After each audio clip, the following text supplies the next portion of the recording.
and podcast here, providing every Saturday morning 8 a.m. and every Sunday morning 9:30 a.m. as well, providing education, networking, and opportunities. So I'm gonna get myself set up here real quick, and we'll get started here in just a few minutes. We're going to begin into a nice little subject. Calling in from Fort Lauderdale, Florida.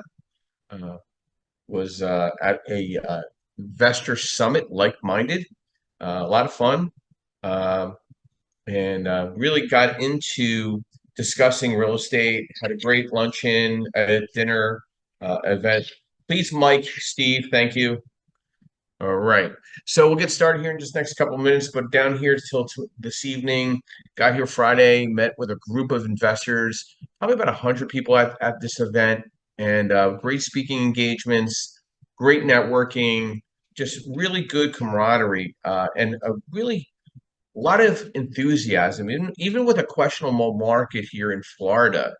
Really, people were just really engaged in opportunity, how to get around uh, difficult uh, environment right now in Florida, and really trying to strategize and scale and grow. It was just really an amazing uh, feeling of energy and passion for the industry itself. So we had a really great time networking.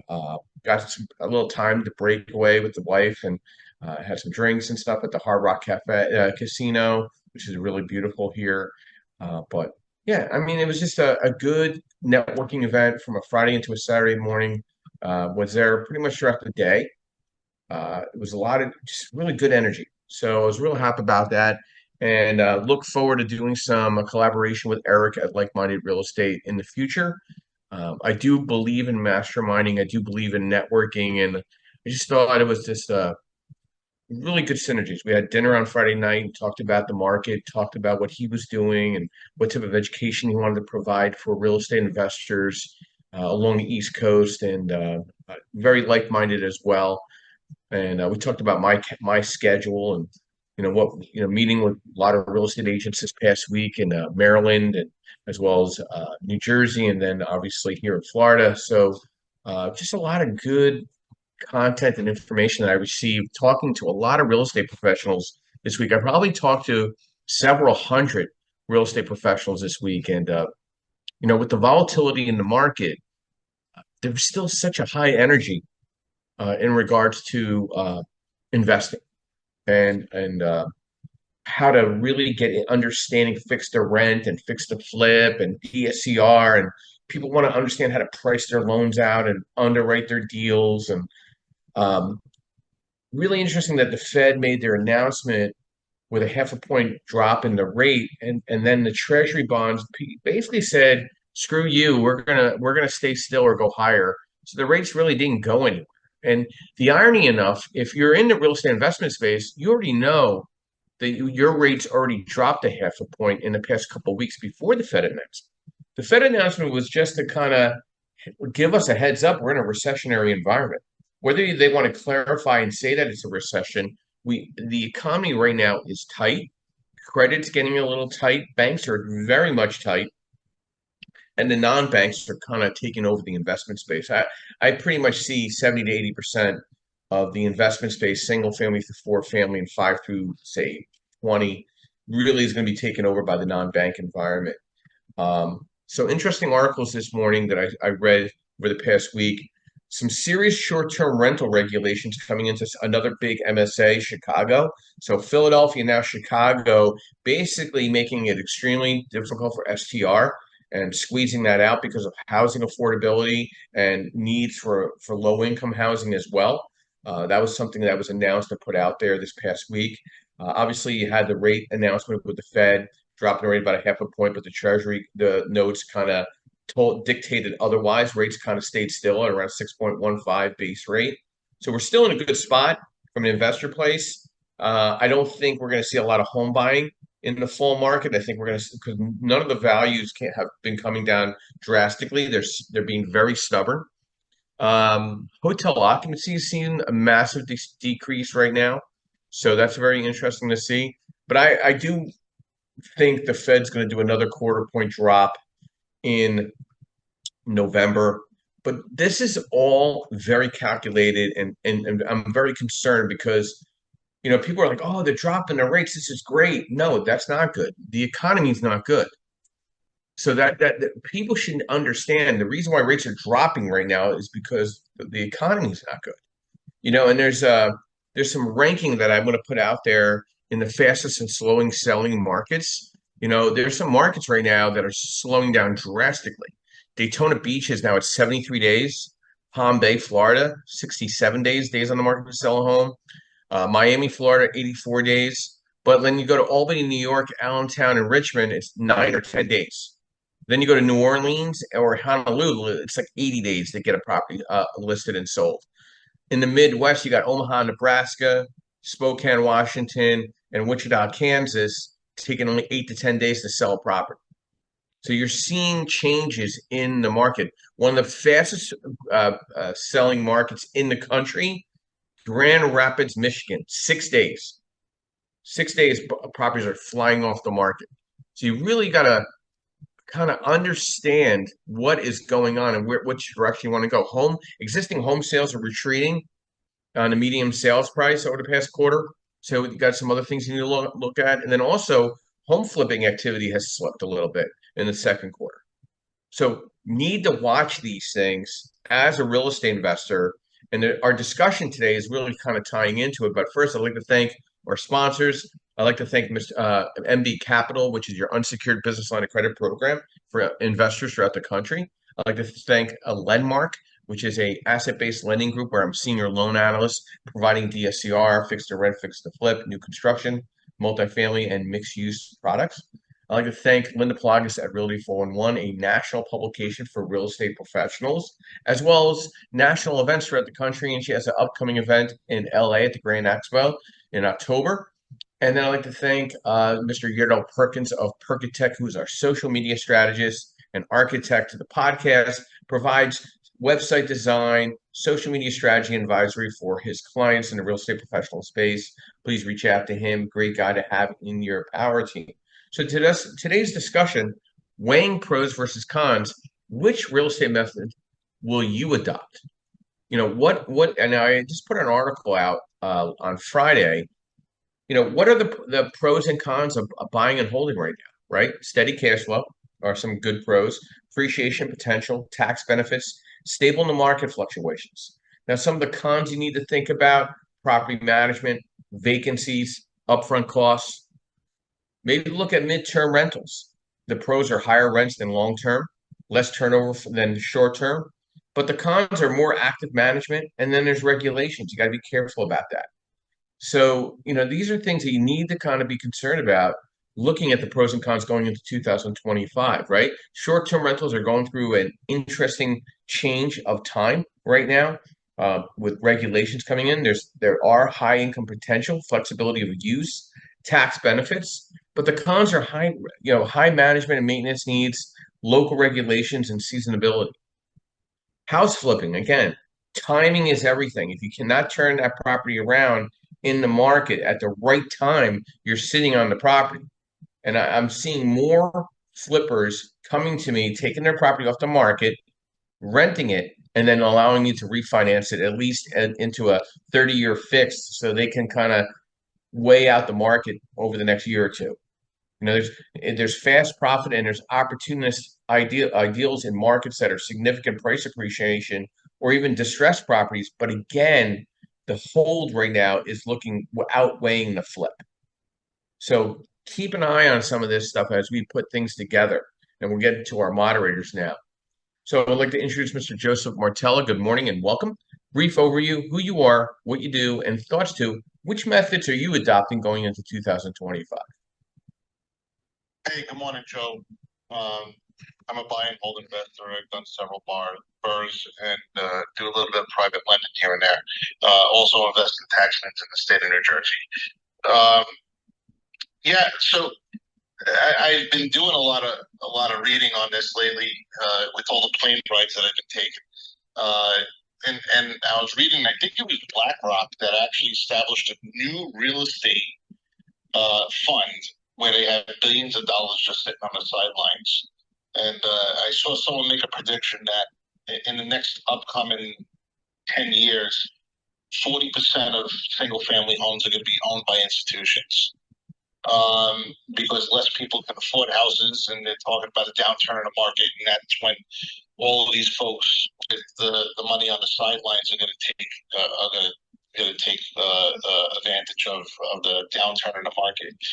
It makes sense. I mean, if you start seeing Warren Buffett, you start seeing Zuckerberg, Jamie Dimon, they're all selling stocks. They're putting cash on the sidelines. They're waiting for something big to happen, or at least a downturn in the market for them to take advantage of the sales prices that are going to come. And I agree that's going to come in the future. I have a property that's, we just talked about property management, which could be a con, right? And I have a property that's coming up vacant. The tenant told me that they're moving out, right, with 30 days notice. I just put it on the market. I put it on the market intentionally, a couple $100 less than market rent. Well, I could easily get the market rent, if not more, because the property has a lot to offer than the others that are currently on the market. The intention was I wanted my pick of the litter. I wanted to be able to see who's going to come and who's going to be able to have the income and the job function that's going to be able to support an income in recession. Um, I found someone who runs dispensaries, believe it or not, which is funny on my case for more than one, and I think a dispensary is going to be a recession proof. So, and that was exactly what I was targeting. The funny part is I had someone who's a property manager who called me and said, "Oh, I have a lovely family," and who's trying to sell me and get me to manage my property, which that I'm against. Um, and he said, "You're on the market. We can get market rent." And I said, "I know exactly what I'm doing. I know why I'm doing it. I didn't go into the reasons to educate them, but." A lot of investors, if you're going to get the top dollar on your market rent, which I know that that's the goal, but being a couple of $100 below market, it allows you to pick who you want to pick, and the theory behind it, at least my theory, is that's going to get me the longevity that I need on a tenant that's going to be in that property.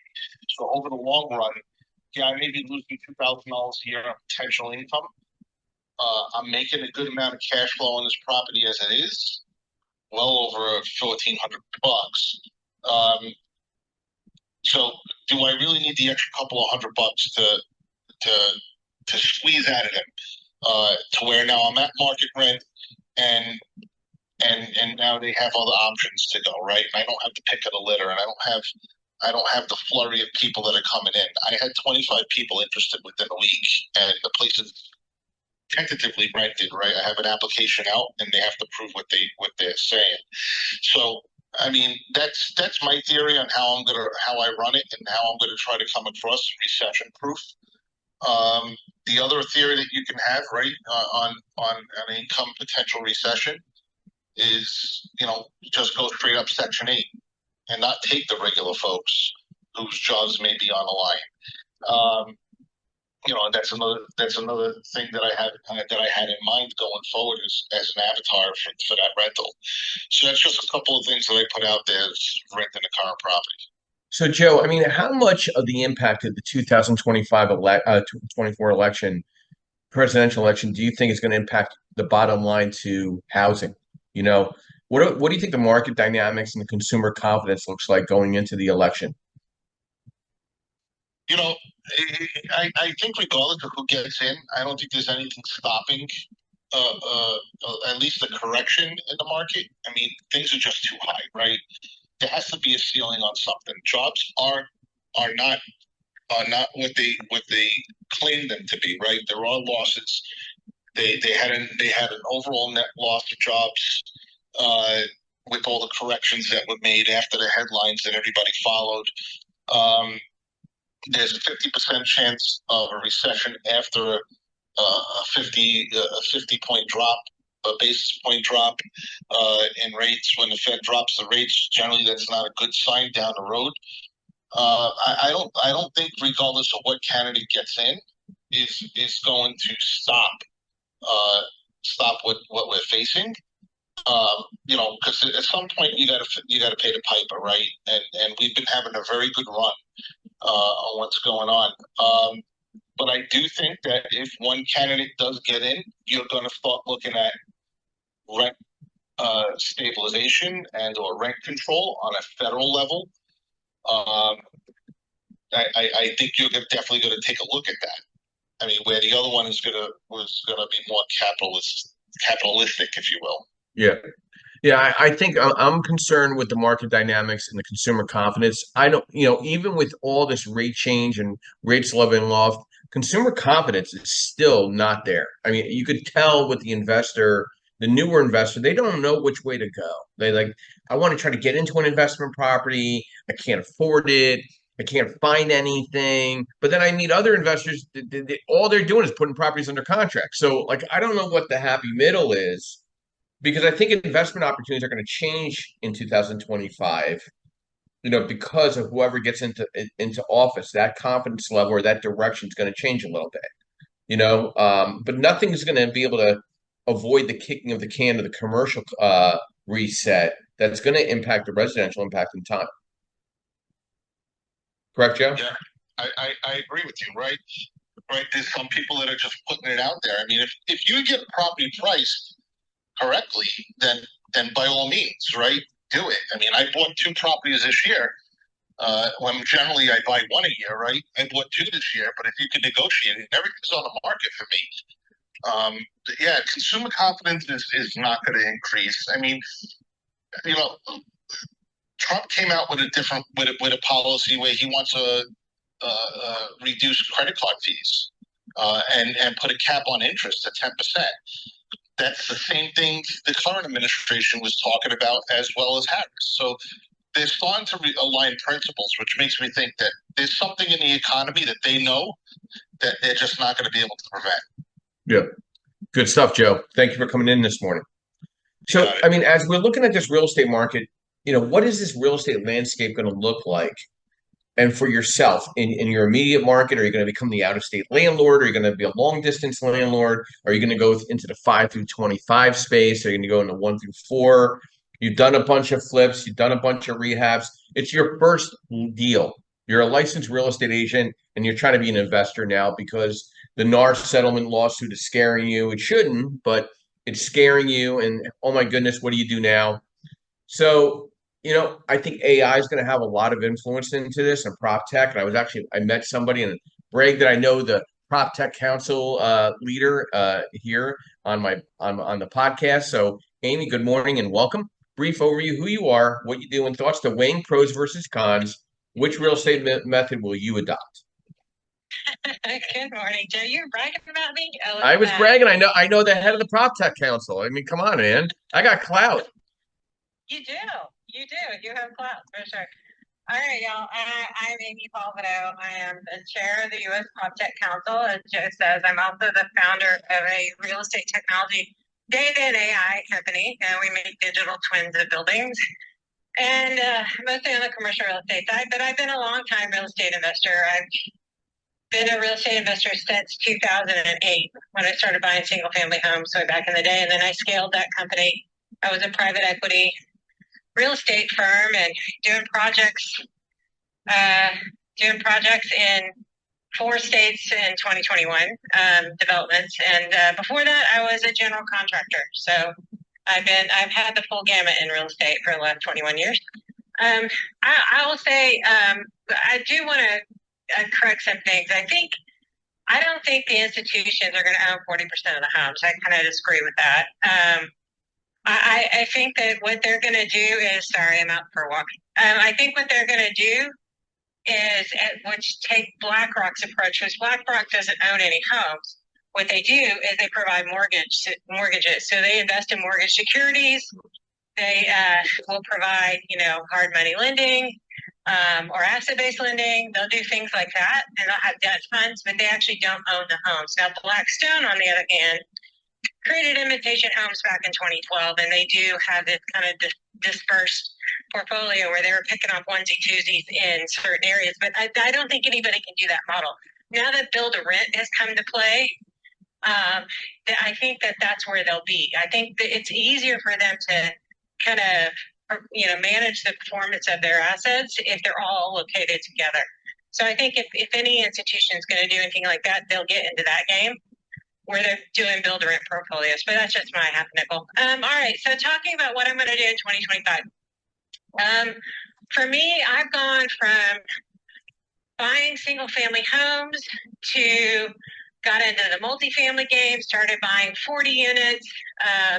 And then I got larger units, and I had all those great things. I'm mostly focused on technology, on how technology can help. And I think technology is going to help the most if people are willing to buy it, is the smaller units where they can't afford to have a property manager. Those people can make more coin if they will implement technology and just do it as a part of the acquisition. So because that's when you get it paid for it, right?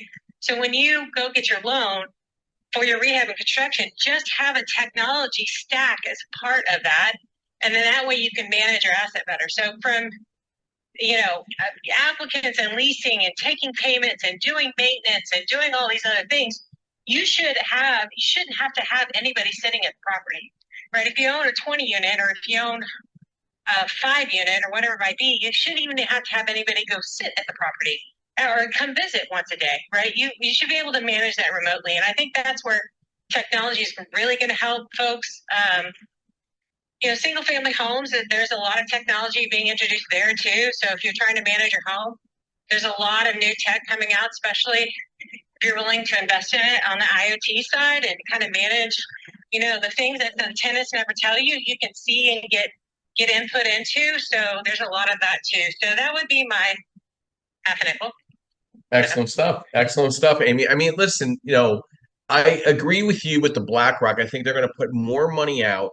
Well, I think that's where the article gets a little misconstrued. I think BlackRock's going to lend more money than any bank can do combined in the non QM space. I think Blackstone is going to do a lot of build to rent. They're buying land and they're developing it out and holding these eat, work, and live portfolios, or they're buying portfolio of like finished new construction that couldn't sell and then holding them out for 30 or 40 years in an eat, work, and live environment because people are just not going to be able to afford based on the current. I mean, I have to say the Binomics is a complete failure.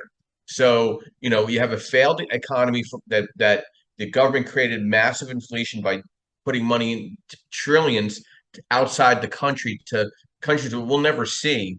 And now we're kind of like a hollow log and have all these illegal immigration coming in and eating away at our tax base. Affordability is just going to be out of reach for a lot of these individuals where they'll be okay doing the eat, work, and live. And there's going to be rent control and there's going to be different types of affordable housing mandates in a lot of these new developments and conversions, throughout the country. So I think the AI piece and prop tech is going to be very important for real estate professionals to identify the opportunities for the individuals that can afford to buy. Who's buying and where are they buying? Where are the trends? And how is this going to impact a real estate agent, in their market? Like how do they pivot into the investment opportunities? Like I was in Maryland at the Association of Realtors.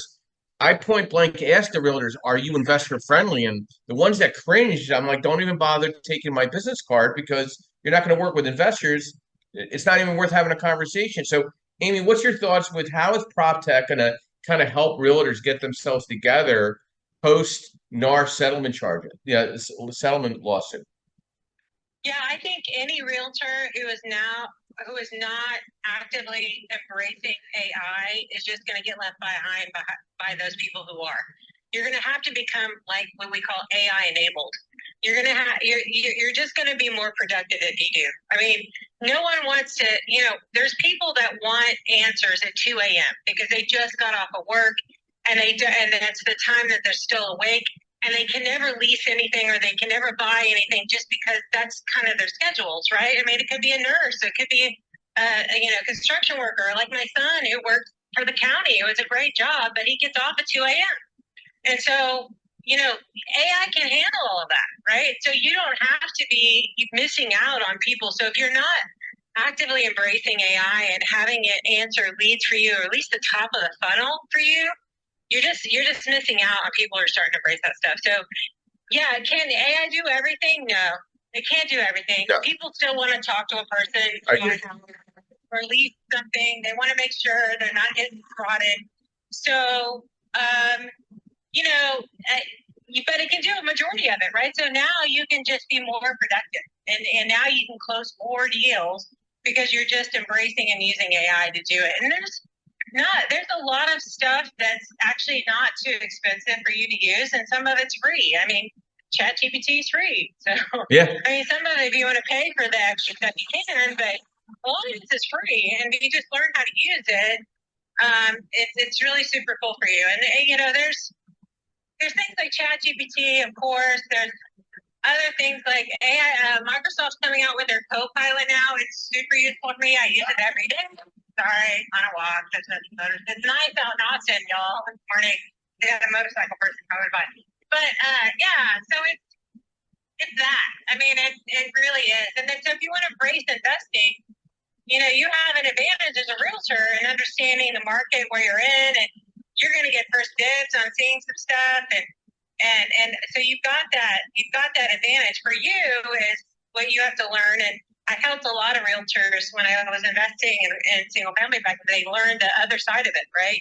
You have to manage the contractors. You have to learn how to, yeah, you know, you can find the deal all day long, but then you got to manage the thing through execution. And some realtors aren't property managers, so they got to learn that stuff too. So keeping up to date with all of that is really going to be helpful, and AI can help there too. Like, I mean, it can point you in the right direction. It can't do it for you, but it can point you in the right direction. Thank you, Amy. Safe walking there. So, you know, from what I'm seeing here is we're not talking about interest rates right now. We're talking about what is the demand of the opportunity, right? The demand right now is investor play. I'm not seeing a ton of home buyers coming off the market. I don't think, listen, if somehow we have this $25,000 credit to buy houses, that will only make this all worse. That's coming out of our tax dollars. Okay. You really need to kind of figure out how to get cost of goods down for the average individual to afford to buy their own home. In the interim, you got to loosen where the money's loosening up is in the investor space. There's more non-bank money being provided than for the home buyer consumer. So you need to embrace DSCR. You need to embrace fix to rent, fix to flip, case to case, seasonal to seasonal. It's all about timing when you're buying something like that to flip. Looking at lease options maybe as a creative way getting into 2025. Okay, that might be a very different type of dynamic because now it's allowing somebody to kind of gradually get into that property with ownership, and they'll appreciate that rental a little more. So that the whole idea of creativity of the Section 8 of the lease option might be back a little bit. Maybe. I don't know yet. I'm looking at it because the prices are still very elevated. It's a very stubborn real estate inventory stock.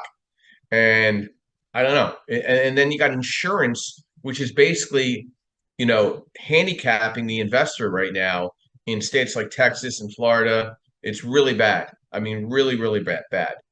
Justin, good morning and welcome. Brief overview, who you are, what you do, and thoughts to our discussion this morning, weighing pros versus cons. Which real estate method will you adopt? Justin, going once. Justin, going twice. We'll come back to Justin. No, there he is. Come back to me, Joe. I'm in here trying to keep my little girl. It's all good. It's all good. Thank you, Justin. Travis, good morning and welcome. Brief overview, who you are, what you do, and thoughts to our discussion, weighing pros versus cons. Which real estate method will you adopt? Yeah, hey, good morning. I'm Travis. I have a real estate brokerage here in the Houston market. Deal a lot with investors, property managers.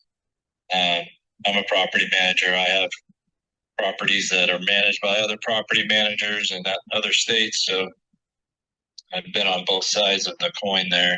I can understand why our friend Joe would want to manage his properties himself. I know what it's like to have property managers who it seems like all they do is collect the rent. They don't really, try to help you manage your asset. And the things that need to be taken care of.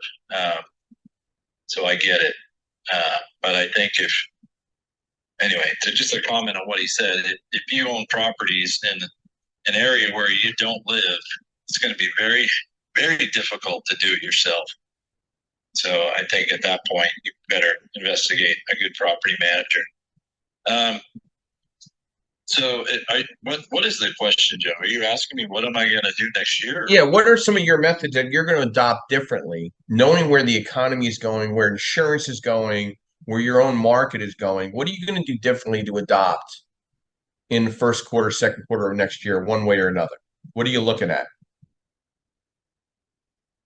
Yeah, that's a good question. So, my longer term plan, not even thinking about the economy, is we're going to get out of dealing with tenants. So, a tenant being a normal single family home tenant or an apartment tenant, and going more towards commercial.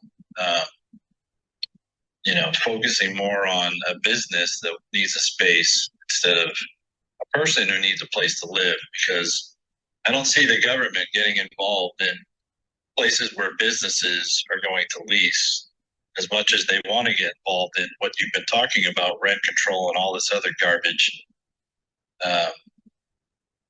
So that's where my focus is going, is learning the different techniques and the different ways that I can combine people's money together so that we can buy larger commercial assets instead of single family homes. That's the way I'm going. When you guys are talking about rent control and all this stuff, which we've already heard the Biden administration say that they wanted to put some kind of rent control on, so that whoever owns more than however many doors it was, I can't remember, but in my experience, it takes away from what America is, right? Anytime, please, somebody who knows when the government got involved and they actually did something good. Anytime they get involved and they try to regulate whatever, all they do is screw it up. And so them even talking about trying to regulate how much you can set your rent for, what are they going to do next? Are they going to go and say, okay, now your interest rate can't be above this, your insurance can't be above that, and your taxes can't raise more than that? It just doesn't make any sense that they limit the revenue without limiting the expenses. You just can't do it. If you tell me I can't raise a rent, this is part of the problem with Section 8, right? And I get why Joe would want to say it's recession-proof to a point, because the Section 8 department is going to tell you we're only going to allow you to raise your rent to this, or maybe they won't even allow you to raise your rent every year when the renewal comes due. So anytime you're getting involved with the government, you're playing by their rules. That's my 2 cents on that. Well, thank you, Travis. I appreciate that. And I agree with some of the things you have to say. I'm adopting a different pattern going into next year because I think property management is going to be on the forefront for all investors next year. I think people are going to depend more upon property management to scale their portfolio more than ever. It's already, when you go to an event now at an expo, there's now more property management booths than lenders. Like that's how it was at the Maryland Board of Realtor Association of Realtor Expo. There was 4 property management companies, and I was the only direct lender in the non-QM, non-bank environment, and there was 2 mortgage brokers. There's more property management presence at an expo for real estate agents or real estate investors than lending institutions. So it's kind of interesting, the dynamics where it's all changing. I think the mindset is I'm going to own 50 properties. I'm going to have a management company offset some of my pressure on the day-to-day minutia. And I think, I'm going to give you a scenario. I'm going to the National Property Management Association Expo in DC in February because I need to get in front of these property management companies because they're the ones that are talking to all these landlords. So what's your thought on that, Travis? Well, my thought on when I hear anybody flocking towards one thing is to go in the other direction. So Interesting. everybody's going towards property management and nobody's there doing lending. Well, then if it were me, I'd go to lending. Well, that's why I was the only game in town there, having great discussions with people. But I just find it very interesting the increased presence of property management and maintenance in the past several years than the previous five, if that makes any sense. Yeah, I couldn't even.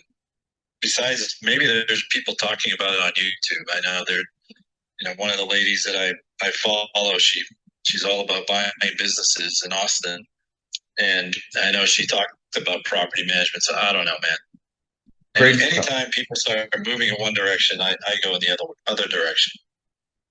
Interesting stuff. Great stuff, Travis, and thank you for being on this morning.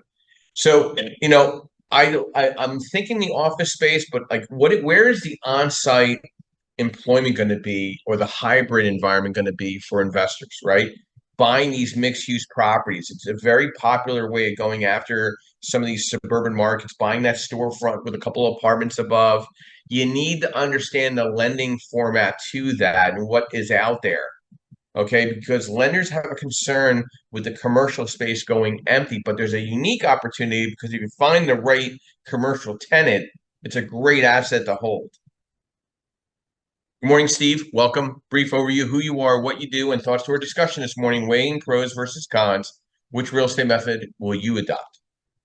Yeah, thanks, Joe. So this is Steve. I'm with REI Homepage. I'm a landlord, investor, and I do a lot of education, and I'm getting more into the private lending angle, and of course, I'll read for you as well. I look at what people will need going forward. I definitely agree there are a lot of sectors of commercial that will be growing. I'm looking at self-storage, I'm looking at mobile home parks. But a lot of what I'm looking at right now is affordable rentals, a little bit affordable fix to flip, but mostly affordable things people can rent, because the one thing in a changing environment, possibly recessionary environment, is that people always need a home they can afford. I'm not a fan right now of investing in, at least in my rather low income area of northeastern Pennsylvania. I don't go for the top end. I don't go for the doctor, lawyer, Indian chief level rentals or builds, because there might be constriction. You get above that, you get to the legacy families, that'll never change. But in the bell curve for us is always going to be in the middle income. What can the warehouse worker afford? What can that crowd afford? Because the one thing that'll happen, it'll be true in a recession, is Amazon ain't going nowhere. We have 5 Amazon facilities in our area. I'm also personally sliding into providing tools to other real estate investors. We run a property management company. We run other things to help investors grow. So, if you are looking at land purchases, for me, it's affordable rentals, self-storage, mobile home parks, other types of commercial as well. But office makes me a little scared. Retail makes me a little scared personally. Maybe I'm just not experiencing it. But really helping other people, because the one thing I don't see going away is the interest in getting into real estate. So helping people with the tools they need for that. That's why I created REI Homepage. Great stuff, Steve. Thank you very much for that. And I've known Steve now a little bit. He runs a great event up in Mountaintop, Pennsylvania, and also in the Northeast Pennsylvania area. Definitely reach out to him. What I'm hearing so far is what's the game plan and the exit strategy to each property that you're acquiring? Like, what is the big game plan? What is the financial feasibility to the deal? Okay. Do you want to be at 10 properties? Do you want to be at 15 properties? Maybe you just buy 3-4 units and you get there that much quicker. Does the debt service work? Do you have to shift your market and adopt into a different market? Not a half hour away, maybe an hour away. Okay. So building out your power team is extremely important, and speaking to people that are really seasoned and transactional in the industry. Okay, somebody that's been through the 2008 mortgage crash, somebody that understands trends, understand value. What is truly the after repair value to a property based on the enhancement you're going to do to the property?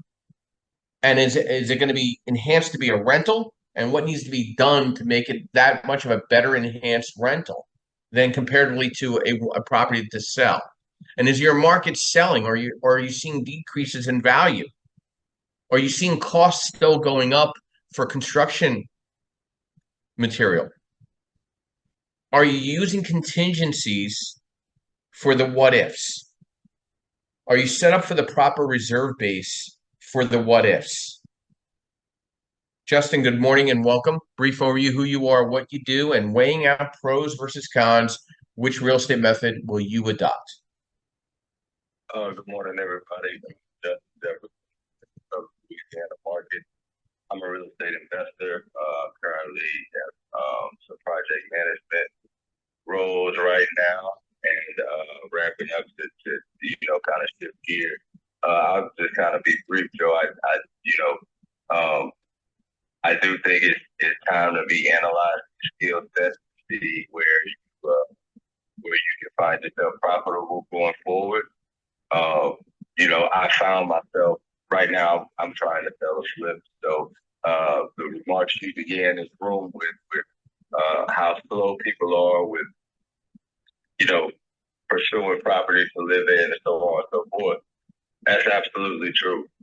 We have had very few showings, which in this neighborhood is just indicative that people aren't really even making the attempt to buy over the past as much as they were right over the past couple of months. So that's definitely something I've been looking into. Kind of felt like might happen. Didn't expect it to be this dry as far as buyers coming through, but it's like I said, there are a couple of pivots. Obviously, leasing it out is the option, not the one I want to deal with because I'm obviously trying to go on to other things. But yeah, so that's something that I'm experiencing. But I also would like to say, as I move forward and as I look into where I've been trying to get to for a while, which is to build to rent, like some mid-sized apartments, some mid-sized units, and then do it. For folks that have been doing it. So that's what I'll be doing, serving clients and from those two capacities, and also just trying to take advantage of build to rent. For me, the strategy as being I'll be licensed again, and so for me, I have a couple of advantages to that strategy that I think are going to provide a better spread for me in my underwriting, and it's going to provide a safer investment for me in the 5 to 7 year hold period. While we figure out what's going to happen. So that's what I think the strategy is. And Amy made a great point that I wrote down with regards to underwriting your technology, having a whole stack of finances and underwriting for your technology, so you know and understand that you need to be keeping up with the times, just not trying to be ahead of them with regard to your properties and investments, because you don't want to be on the back end. You don't want to be last. You got to think about your exit. You don't want to be exiting with performance. You don't want to be exiting in 2030 with 2024 performance. So definitely try to get ahead, do what you need to do. And that spending we're doing well in 2030. But hopefully, if you're paying attention as an investor, you will be doing well, because there's always somebody doing well. So those are my thoughts this morning. Just make sure you hear to the streets that the change is being made in your market locally and underwriting. Great stuff, Justin. Thank you as always. Here every Sundays, providing insight as one of our great moderators. In real estate, especially during times of market volatility and uncertainty, what we might term as chaos, investors often debate between strategies aimed at capitalizing on that chaos or mitigating risk. We're going to break down a little bit, navigating some of the chaos in the real estate market, contrasting some traditional to potential approaches that thrive in stability. So listen, you got to look at and accept the fact there's going to be some distressed properties coming to the market, right? Opportunistic buying. Then the high leverage strategy is 80% LTV. Does it make sense? Or 75% or 70% LTV on debt makes sense for you. And cash will always be king. The cash availability and credit availability is king. And then market timing, the speculation. Will the values hold themselves based on after repair values as you're renovating the property? 3 to 6 months on a renovation could change the value of the property anywhere between 10 and 15%. You need to think about potential oriented strategies, long-term buy and hold, mid-term rentals, diversifying your asset classes, okay? And value-added real estate. Combining potential strategy, chaos and potential strategies, the opportunity is being leveraged correctly and the opportunity of buying and holding. Kazi, good morning and welcome. Brief overview who you are, what you do, and thoughts to weighing pros versus cons. Which real estate method will you adopt? Oh man, Joseph. Hey, how you doing this morning, my man? Doing great, doing great. Thank you. Awesome. Thank you, man. I love coming to these rooms, man. You have awesome conversations, and so yeah, pretty good room this morning. Just quickly, I'm Casey, based out of Milwaukee, Wisconsin. Affordable housing developer. I do new construction and adaptive reuses. Different forms of tax credits.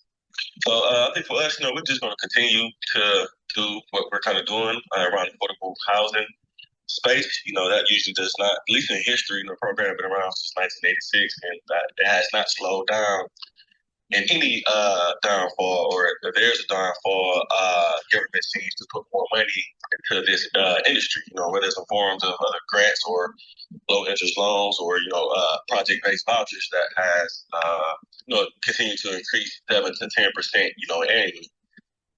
So another thing that we're going to kind of focus a little bit more on is a lot of adaptive reuses, buying a lot of historical buildings. When we do historical projects, you can combine or twin a lot of different forms of tax credits, to really reduce the amount of debt you need on the building. When you combine these historical tax credits, with these low-income housing tax credits, taxes and bonds, it allows us to maybe get into the project to almost, 70 to 80% of the tax credit equity, covering the cost. So we're going to come focus more on historical buildings, and even when we do new construction, also combining different forms of tax credits. Over the last few years, we maybe for new construction, we maybe used either the 4% or the 9%. Now we're going to start just combining both of those tax credits together in new construction projects to beef up the equity. We're not saying like no huge, cost like differences in construction anymore like that. I mean, it's still, of course, higher than it was pre-COVID, but we're not seeing big swings in the market, so that's pretty good. Over the course of the year, you personally can see a 2-3%, increase, and that's very, very, very massive. But we're gonna on new construction, we can just put in those two types of tax credits together to beef up the equity, and also continue to focus on faith-based relationships. That's what a lot of our pipeline and projects are right now across different states. It's working with faith-based organizations. They have access to over 30 million square foot of land across the country. They partner with developers and they contribute their land to the deal as part of the being a project partner. So we're gonna continue to focus on that as we don't have to acquire land. So that's just one component you can kind of knock off the capital or the total budget, right? Sometimes acquisition costs can make things a little more tricky depending on the price of the acquisition. But anyway, we're just going to continue to focus on what we're doing now. That's working well.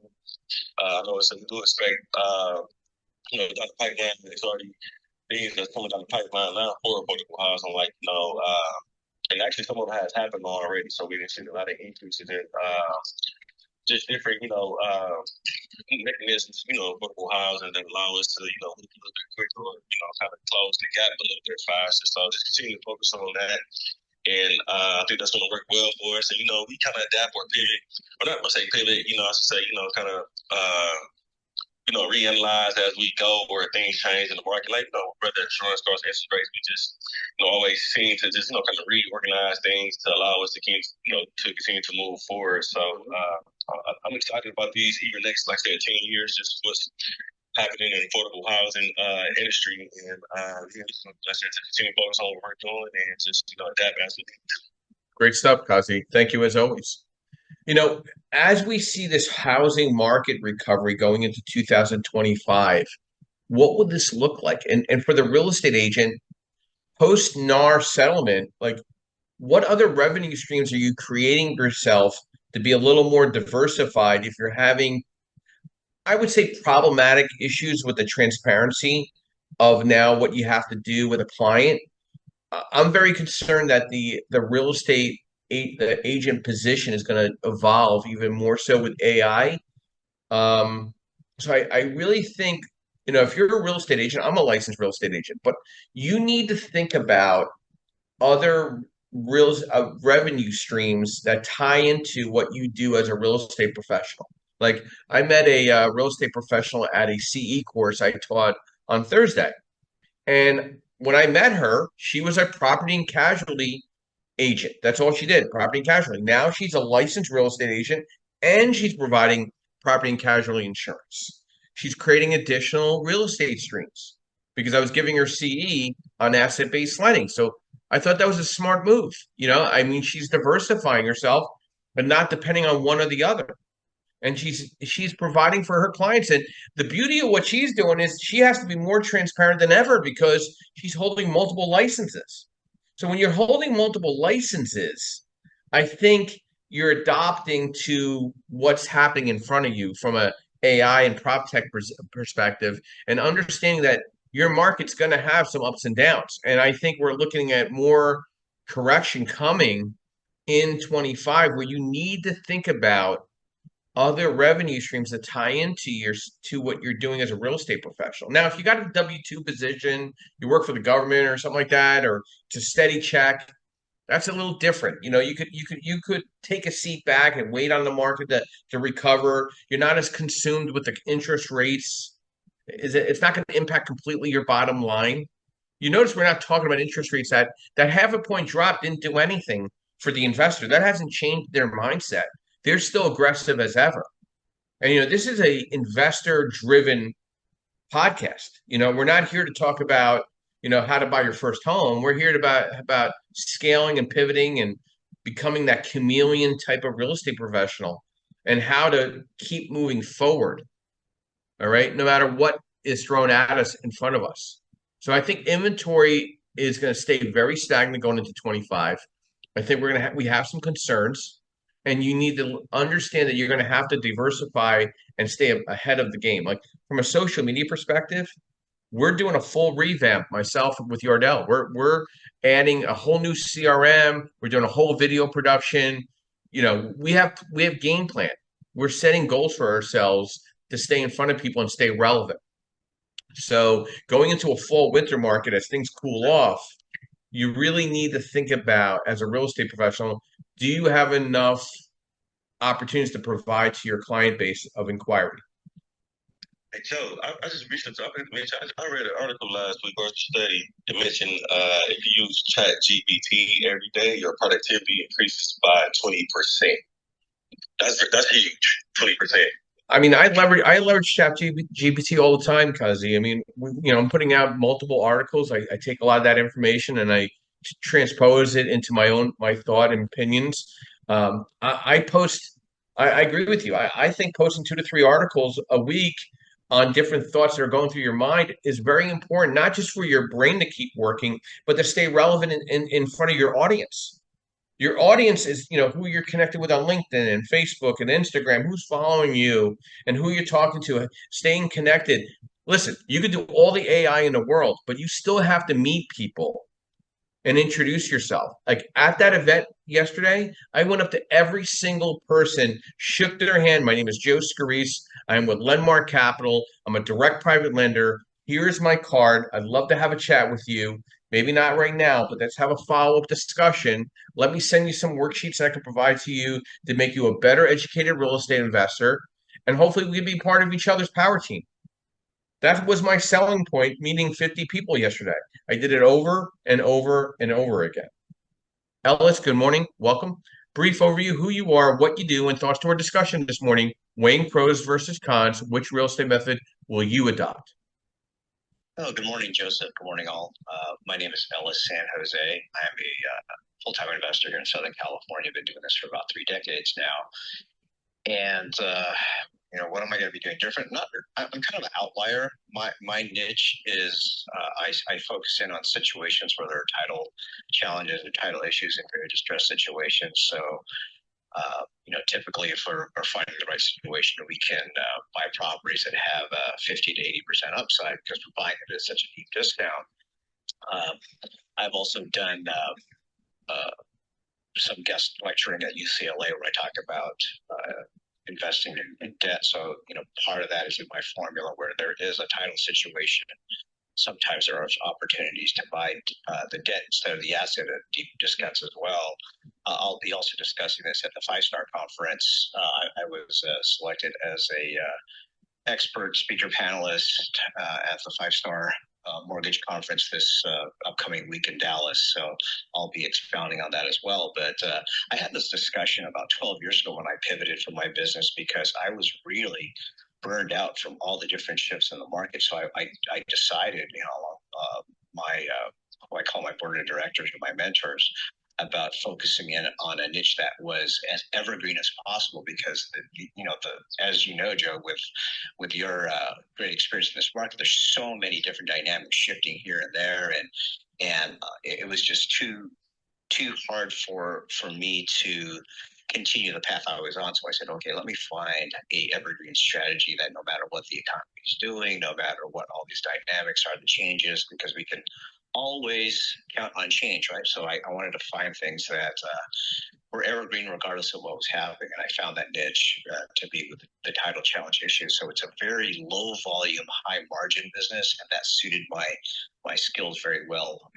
I'm not very good at jumping around to different strategies as the market changes. So I wanted to be really, really good at one little thing. So I've been working on that niche for the last 12 years or so. So my strategy won't change a whole lot. There'll be a little bit of nuance to it where there's more creative acquisitions with, we just did a purchase where we did some seller carry financing. So the seller is going to carry financing to us because it's such a distressed situation. So it's basically kind of the two-headed monster, right? So I'm buying title issues, and I'm also doing kind of creative acquisitions in distress situations. Back to kind of the narrative politically, I think that, at least my opinion for what it's worth, I think that the national narrative federally is so far off base about trying to introduce federal intervention with rents, et cetera, because, it's politically popular to blame it all on the investors and property owners. They're a very convenient target to vilify them, but the real issue here is it's a supply problem because of all the government red tape and all the different special interest groups that add to the cost of construction. That's what's really causing the supply issue. If we had a more streamlined way to provide more profitable rental units and livable units on the market, the pricing would come down. It's just, it's economics 101. So for what that's worth. So, as I said, Joe, my skill set is not in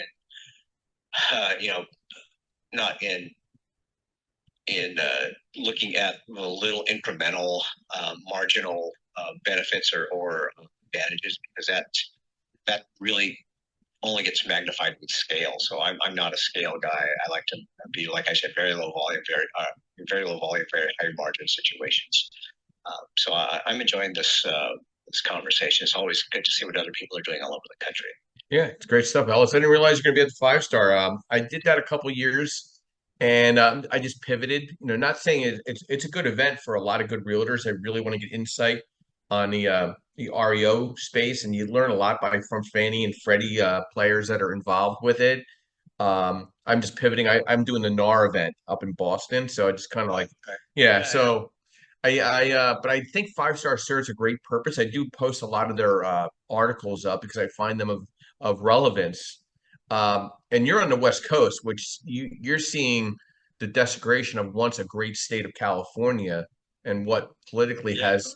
Don't get me started. Yeah, okay, great. You buy a distressed property in California, but this problem is it's still so inflated, and all the migration's just obviously showing that everybody wants to get the hell out of Dodge.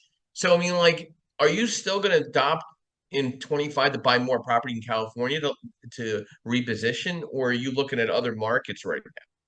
No, I'm all in my area because if I'm buying at such deep difference, if I'm buying 20 to 50 cents on the dollar, I'll let somebody else handle the other stuff. I'll just if it gets too problematic to hold it, I'll just I'll give it to the next guy. There's plenty of buyers that Yeah. if I can deliver it at that discount. But I agree, there's so many headwinds. I mean, there's another proposition about extending rent control to single family homes, and I'm just like, come on. Yeah, but this is the thing. Okay, so yeah, but is that going to be implemented to the institutions that are building out apartment living at all these malls throughout the country over the next 10 years? So, okay, fine. If you're going to mandate the small landlord, are you going to mandate the institutions as well? Again, it's yet to be seen, but I can tell you in Philadelphia for a fact, they're going toward mandatory low income housing in all the apartment buildings throughout the city over time. That's coming, whether you like it or not.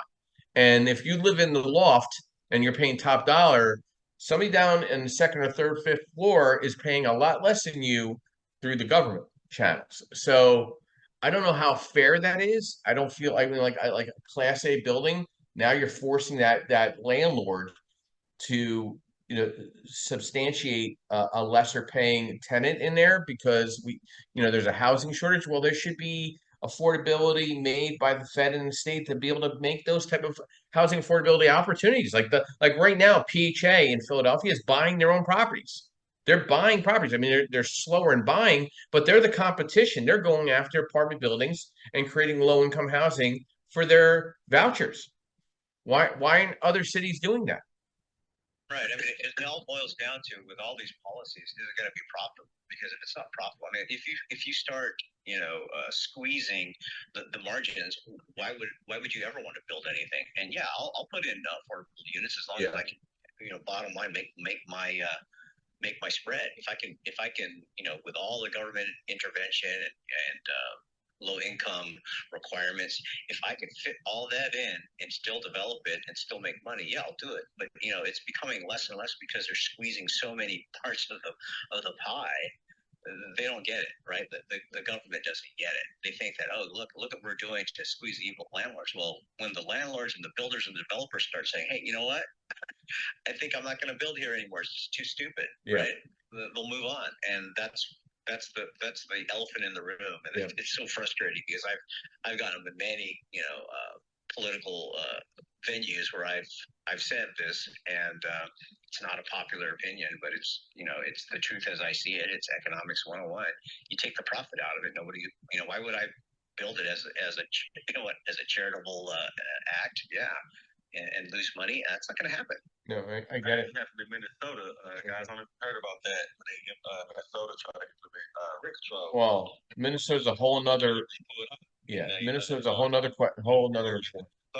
Yeah, economics 101, and the politicians refuse to recognize that. I think that all these policymakers should be required to have salary control, right? Say, hey, guess what? We need to reduce costs. We're going to cut your salary in half, and then we're also going to limit how much it can increase. Oh, I don't care about inflation. This is going to help the whole community if we only give you a 3% increase every year.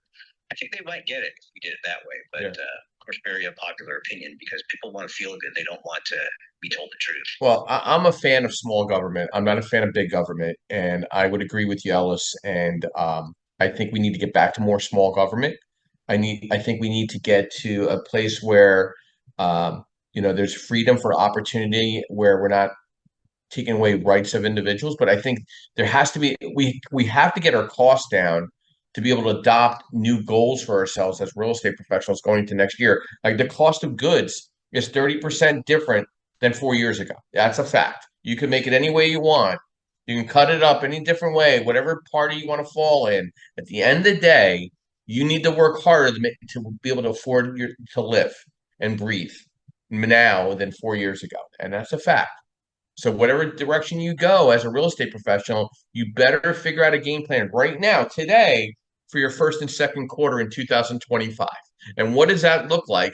And how are you going to adopt that as a real estate professional? Joe, I want to get some final thoughts from you on our discussion this morning. Which methods will you adopt in real estate? Joe Mortella? Great conversation today, Joe.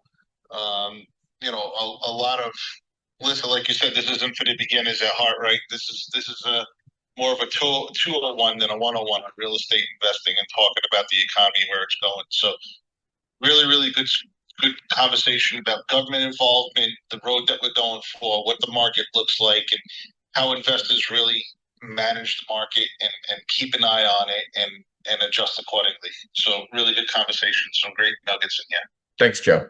Amy, your final thoughts to pros versus cons methods will you adopt in 2025?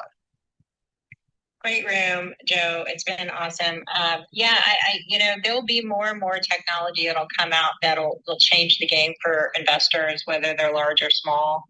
My parting thoughts would be just keep abreast of what those are. I mean, there's things like Lofty AI, which allows you the fractionalization of real estate will become a trend.